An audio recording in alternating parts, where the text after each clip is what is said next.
While many admire the breathtaking sight of St. Peter's Basilica, few truly understand what the Holy See, often called the Vatican, actually is.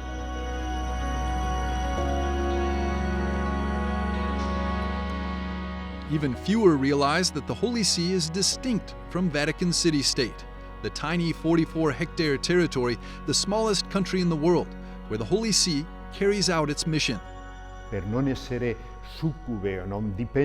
The Pope, in order not to be subordinate to or dependent on any political power, and to be able to engage with the entire world, with its various political realities without issue, and above all to defend the faith without external influence, has always needed throughout history a certain autonomy from political authority. His Excellency, Bishop Juan Ignacio Arrieta, one of today's foremost experts on canon and Vatican state law, explains to us that such an independence is guaranteed by the microscopic territory of the Vatican City, hidden behind the high walls and protected by the ancient military corps of the Pope, the Pontifical Swiss Guard, alongside the Vatican Police, called the Gendarmerie. The Holy See, or La Santa Sede, instead is the central governing authority of the Catholic Church, headed by the Pope, the only absolute sovereign in Europe. The mission of the Holy See is to exercise the supreme authority and jurisdiction over the Church, serving as a spiritual and administrative center for the worldwide Catholic community. It is called the Holy See because it is the See of Peter, the chair of Peter, so to speak, in the strict sense, and the Pope is the successor of Peter. Over time, the Holy See has developed in a broader sense, and today it refers to the set of institutions that assist the Pope in governing the Church. The primary structure that assists the Pope in governing the Church is called the Roman Curia, a special body that helps him administer the Church worldwide. It consists of the administrative institutions of the Holy See, through which the affairs of the Catholic Church are managed. The Curia is made up of 16 dicasteries, with the dicastery for the doctrine of the faith holding a central role. Especially significant during this Jubilee year is the dicastery for evangelization, which is responsible for organizing the celebrations.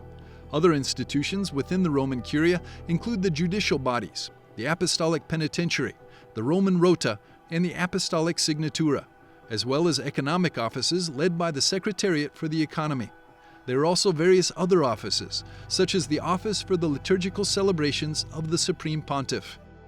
The most important is the Secretary of State, that, as you know, it has 3 sections, mainly one for the internal affairs of the Church and one for the external relationships between the Holy See and the nations, and also has a third part that is to judge the problems of the diplomatic offices.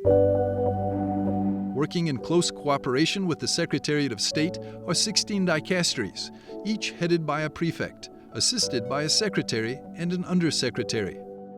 The dicasteries are like various departments or ministries in a state, serving the Pope in the governance of the universal Church. They are distinguished by their area of responsibility or the groups of people they deal with.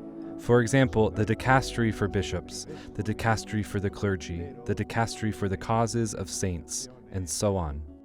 Bishop Juan Ignacio Arrieta is not only a professor of canon law, but since 2007, he has also served as the secretary of the Dicastery for Legislative Texts, which EWTN had the unique opportunity to visit recently.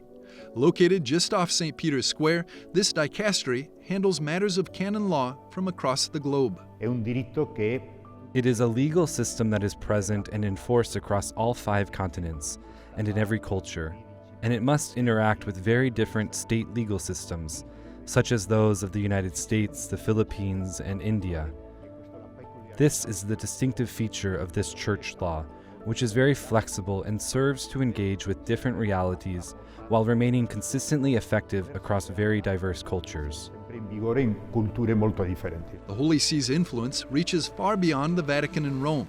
Recognized as a sovereign entity under international law, it maintains representatives at the United Nations offices in New York and Geneva, as well as permanent observers at UNESCO in Paris and the World Food Program in Rome. It is also empowered to establish diplomatic relations with states worldwide. La Santa Sede è stata la prima The Holy See was the first to have what are now called ambassadors, a permanent diplomatic representative in a country.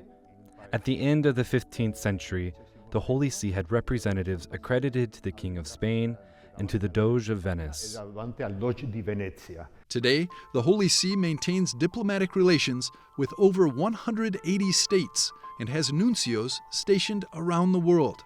Der Unterschied zwischen einem Nuntius und The difference between a nuncio and an ambassador, although the name is the same, one is German, the other Latin, the key difference is that the nuncio represents the Holy See not only to the government and culture of our country, but also importantly to the local bishops and churches. In other words, the nuncio has two roles, one in diplomacy and one within the church. His Excellency Archbishop Georg Ganschwein, former private secretary to Pope Benedict XVI, has now served as nuncio to the Baltic states for 6 months. As he emphasizes, the Holy See's centuries of diplomatic experience are an invaluable asset. das sind sehr viele Informationskanäle aus ganz unterschiedlichen There are so many information channels from very different perspectives. This is something that is very important for decisions taken by the Pope or by the Holy See. And there is not just information, but also a valutazione, as we say in Italian, which means an assessment or evaluation of the facts. sagen wir im Italienisch, das heißt eine Beurteilung oder eine Einschätzung. The Holy See, operating within the Vatican city-state, is one of the most influential entities in the world. It is headed by the Roman Pontiff, who, although no longer wielding the temporal power once held by the Papal States, remains immensely powerful due to the vast authority and respect he commands worldwide.